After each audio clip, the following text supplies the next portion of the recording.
Si vous vous y connaissez un tant soit peu en tokusatsu, vous êtes au courant d'une chose. Les anniversaires, ça se fête. Il n'est pas rare, quand une franchise célèbre un anniversaire important, d'avoir de quoi se mettre sous la dent. En 2016, pour les 50 ans de la série Ultraman, on a eu le droit à Shin Ultraman. Pour les 10 ans de l'ère Heisei de Kamen Rider, on a eu Decade. Et en 2014, un blockbuster hollywoodien Godzilla débarque pour les 60 ans du monstre géant, et ainsi de suite. Et cette année, on fête un anniversaire et pas des moindres. Et oui, ce sont les 55 ans de Kamen Rider. Bon, ok, on vous a déjà fait le coup en janvier. Mais déjà, c'est celui qui écrit qui décide, et puis celui qui écrit, il aime Kamen Rider plus que tout. Et puis, si vous regardez cette émission en direct fin avril, bah ce coup-ci, c'est vraiment son anniversaire. Le premier épisode de la série ayant été diffusé le 3 avril 1971. Bon, on n'est pas le 3, mais c'est bon là.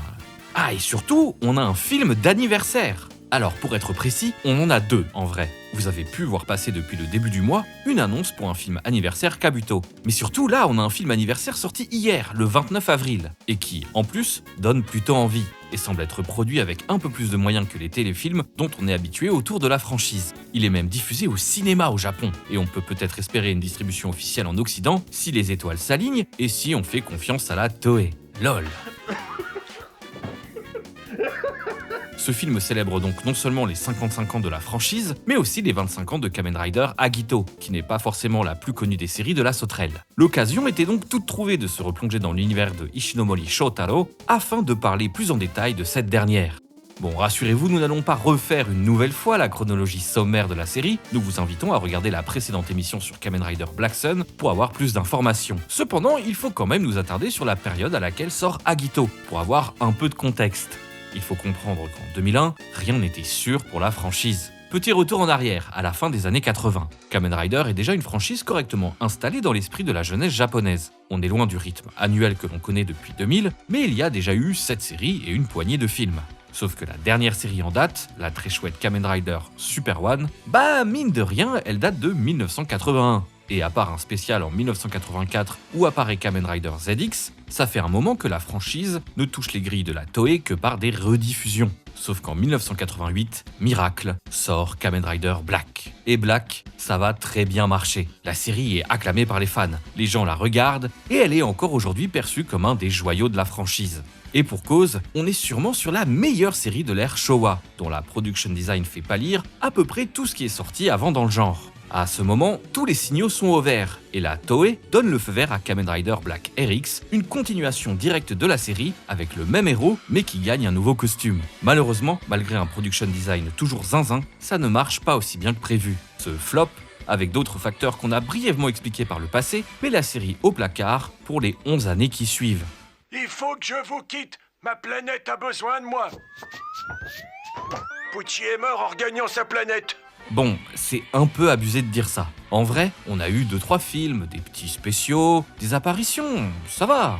Mais plus de séries. Durant cette période, Ishinomori Shotaro, le créateur de la série, aidé notamment du producteur Takatera Shigenori, travaille sur un retour en force de son bébé. On a eu le droit à plusieurs projets abandonnés en cours de route. Kamen Rider Guardian, Kamen Rider Otis, tantôt trop coloré, tantôt trop horrifique, rien n'est retenu. Tout ça nous mène en 1999, où la Toei lance enfin en production une nouvelle série Kamen Rider, en tablant sur le retour en force du genre, la popularité croissante de la franchise et la première génération de fans en âge de la montrer à leurs enfants. Malheureusement, Ishinomori ne verra jamais les fruits de son labeur. Il est mort en 1997, laissant derrière lui un héritage immense, aussi bien dans le tokusatsu que dans le manga, assez pour rendre jaloux Tezuka Osamu en personne.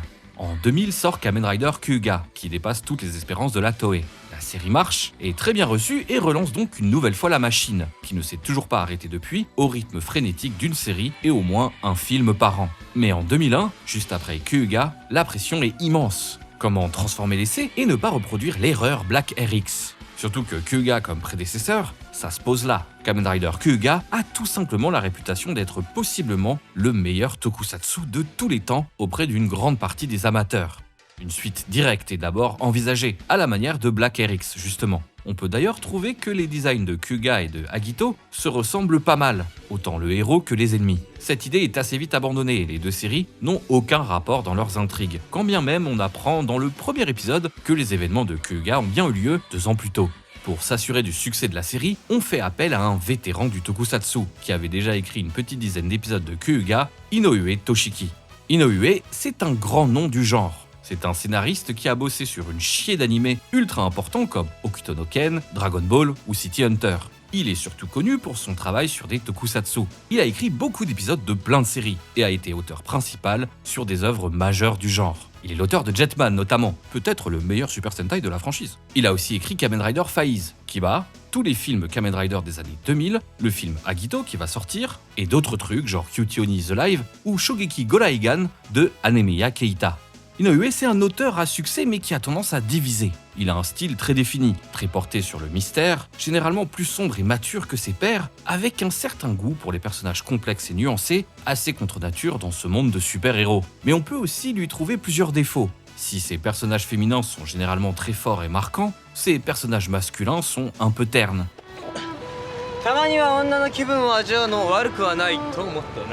Un peu passifs. Il a aussi tendance à parfois se contredire dans son lore, ou à apporter des éléments de narration qu'il ne résout jamais. Et puis il aime vraiment faire souffrir ses personnages des fois. Tous ces traits sont d'ailleurs visibles dans Agito, dont il écrit tous les épisodes sauf un, le très bon 28e épisode, écrit par une autrice, Kobayashi Yasuko, qui l'année d'après sera en charge de l'excellent Kamen Rider Ryuki.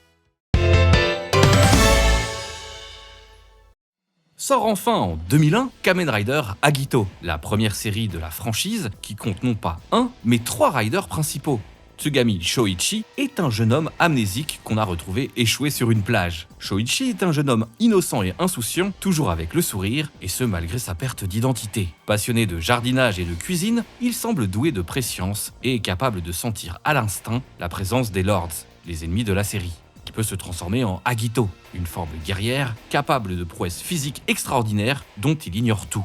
Ashihara Ryo, quant à lui, était un jeune garçon plein de vie, promis à une vie d'athlète, mais dont les traumatismes liés à l'arrivée de ses pouvoirs l'ont changé en un personnage froid, distant et dépressif. Quand le danger arrive, il peut se transformer en Gills, une créature sauvage et violente qui semble tuer à petit feu son hôte.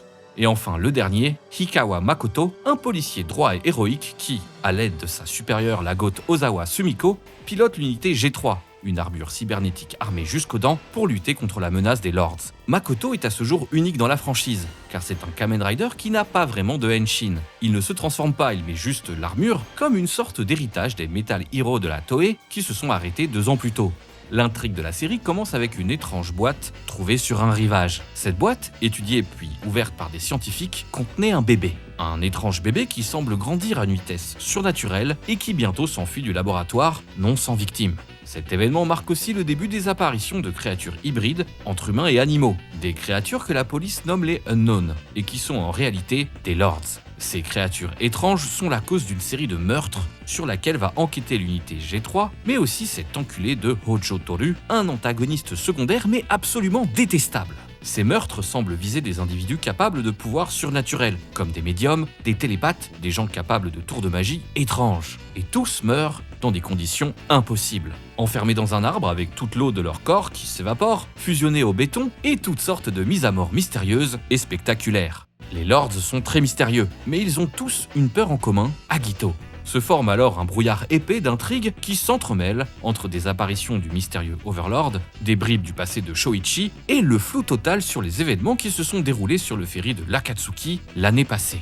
Si vous avez suivi la chronique, vous pouvez voir dans ce synopsis la patte de Inoue. On est sur une intrigue remplie de mystères, avec des personnages torturés, des ennemis aux motivations obscures. On a aussi les défauts du mec. Beaucoup de choses ne nous sont pas expliquées. Tenez, à un moment, on nous suggère que Agito serait un guerrier d'une civilisation antique, l'opening, qui tue sa mère au passage,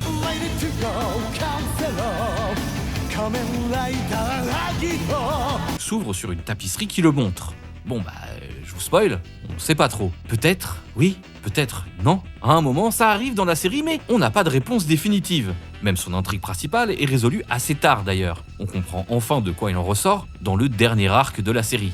Mais ça vaut quand même le coup de s'accrocher. Parce qu'en soi, le mystère est assez intriguant, et les personnages qui le composent sont assez fascinants pour nous tenir tout du long, et la résolution n'est pas décevante du tout. Et rien que pour voir la folie visuelle de l'épisode qui explique tout, la série mérite notre patience. Et puis, elle est très agréable à suivre. Bon, on est loin du rythme sous coke et sous sucre auquel les séries modernes peuvent nous habituer, les épisodes prennent leur temps, n'hésite pas à respirer, c'est une qualité assez rare. Mais la formule Monster of the Week de la série a fait ses preuves. Un épisode moyen d'Agito, ça ressemble à peu près à ça. Shoichi fait pousser ses tomates et rigole bien avec sa famille d'accueil. Pendant ce temps, la police enquête sur des cadavres qui ont fondu de l'intérieur. Sûrement le travail d'un unknown.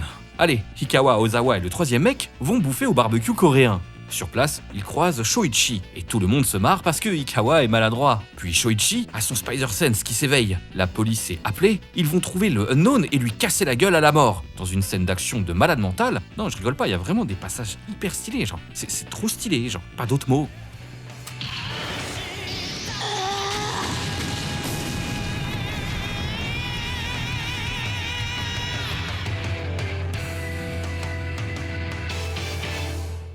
Ah, et de son côté, Ryo a perdu son père, sa meuf vient de se tuer, son cancer le fait souffrir, il a fait 2 AVC et meurt à la fin de l'épisode. Encore. Bon, dit comme ça donne moyen envie, mais l'auteur de ces lignes jure que c'est pique. Et malgré ce côté formulaïque, la série casse pas mal les codes du genre. Encore une trace du taf de Inoue d'ailleurs. Tenez, par exemple, on ne parle jamais de Kamen Rider dans la série. Le terme n'existe pas. Pareil pour Gills, Lords, Overlord. Ça, c'est des termes promotionnels en fait. La série ne les utilise jamais. Elle a une approche très minimaliste de Kamen Rider, très sobre, tout en gardant au milieu de son propos un espoir et une humanité sans faille qui la rend très vitaliste au passage. Parce que le propos d'Agito, au final, c'est le potentiel infini de l'humanité. Tout ce que la série nous dit, c'est que nous, en tant que peuple, qu'espèce, nous n'avons aucune limite. Pour le meilleur comme pour le pire, notre potentiel n'a pas de plafond. Sans trop en dire, on apprend que Agito, le pouvoir de devenir un Kamen Rider au final, tous les humains l'ont. Comme un cadeau de notre créateur, on a même le pouvoir de surpasser Dieu en personne. Et c'est justement ce qui le terrifie. La série est finalement assez proche de Gurren Lagann là-dessus. Et elle est même au moins aussi vitaliste et hardcore. Non, vraiment. Hein. Kamen Rider Agito, c'est 51 épisodes. Un téléfilm plutôt cool. Project G4 à regarder après l'épisode 46, et oui, il faut se tenir au courant de la timeline, et bientôt un film de cinéma. Et vraiment, ça mérite qu'on se jette dessus si c'est pas encore fait. Si on peut pardonner un humour parfois un peu faible, et que justement ne pas avoir toutes les réponses aux questions qu'on se pose ne vous dérange pas, croyez-moi, c'est même plutôt une force de la série, c'est du pur plaisir. Des scènes d'action qui ont de la gueule, du bel artisanat qui prédate la domination des effets numériques dans le genre, et un mystère entouré d'un brouillard presque mystique qui tient en haleine tout le long. On est clairement dans le haut du panier de la franchise. Et en plus, pas d'excuse possible. Agito va, avec Kabuto, être diffusé gratuitement sur YouTube, sur la chaîne de la Toei justement à l'occasion des films. Ce qui laisse entendre une possible distribution vers l'Occident. Et ça c'est beau putain.